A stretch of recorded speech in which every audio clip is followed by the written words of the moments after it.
Hello আমার দুষ্টু মিষ্টি বন্ধুরা, তোমরা সবাই কেমন আছো? আশা করি ভালো আছো। আজকে আমি তোমাদেরকে যে গল্পটা শোনাবো সেটা হলো আমার আপন দুলাভাই আমাকে একা পেয়ে ইচ্ছা মতন খেলা করলো। আর এত মজা করে আমার সাথে খেলা করছে যে তার খেলোয়াড়টা দেখে আমি একেবারে পাগল হয়ে গেলাম।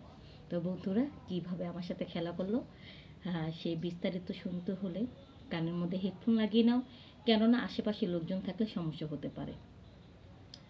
আমার বোনের বিয়ে হবে, তো বাসর ঘর কী জিনিস আমি জানতাম না, কিন্তু সবসময় না বোনকে সাথে নিয়ে ঘুমাইছি। হঠাৎ করে বোন পাশে নেই, মা বলল ওর তো বিয়ে হয়েছে, এখন তো ওই শ্বশুরবাড়ি থাকবো।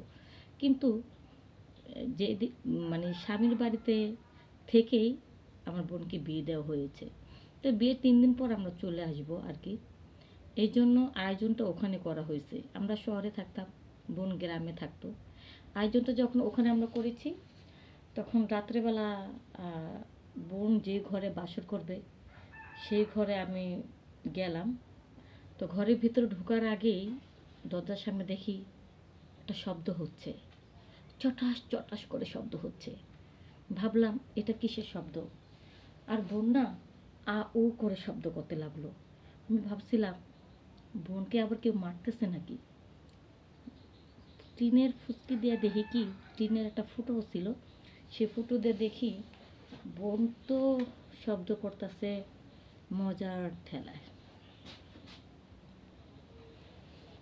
কিন্তু আমি যখন বুঝতে পারলাম বোন খুবই মজা পাচ্ছে, ওর কাছে অনেক আনন্দ লাগতেছে, তখন আমি ভাবলাম দেখি আর কি করে দুলাভাই।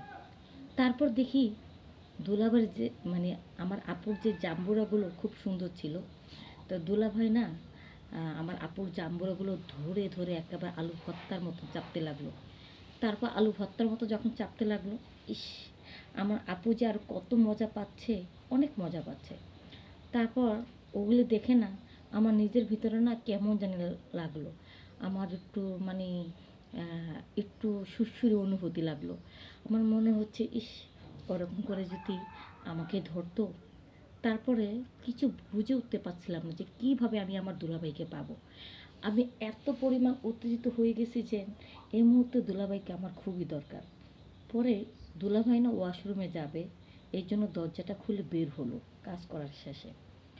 যখন দরজাটা খুলে বের হয়েছে না, দুলাভাইকে আমি অমনে জাপটিয়ে ধরলাম। জাপটে ধরে বললাম, কী ব্যাপার দুলাভাই, খালি আপুকে খুশি করালে হবে, আমাকে খুশি করাতে হবে না? আমাকে বললো তুমি ছোট মানুষ, তুমি কি এগুলি বুঝো নাকি? আমি বুঝি না, কিন্তু তোমাদের যে নীলা খেলা দেখেছি সেটা আমাকে অনেক কিছু বুঝেছে। এখন তুমি যেভাবে আপুকে এই যে এইভাবে জড়ায় ধরছো, এরকম এরকম করছো, ঠিক সেইভাবে এখন আমার সাথে এরকম এরকম করবা, আমার খুব ভালো লাগবে দুলাভাই। এখন আমাকে বলে, এই তুমি এরকম পাগলামি করো না তো, যাও তো, নিজের কাজে যাও। আর এত রাত্রে তুমি এখানে কেন?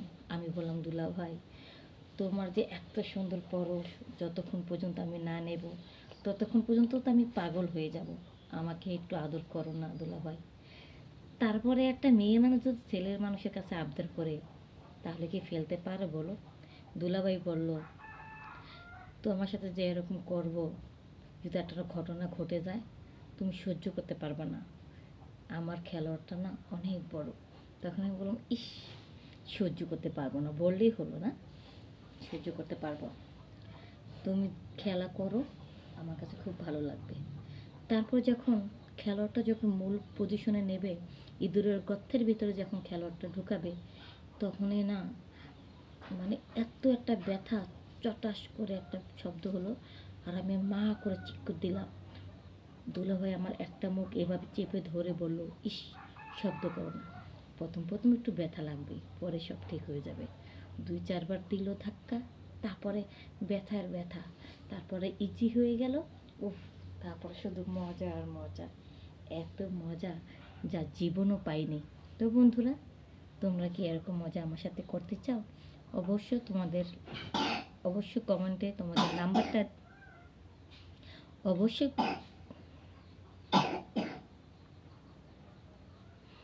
অবশ্যই অবশ্যই কমেন্ট করে তোমাদের নাম্বারটা দিবা। আর তোমাদের কী ধরনের ভিডিও পেতে পছন্দ করো এটা অবশ্যই জানাবা।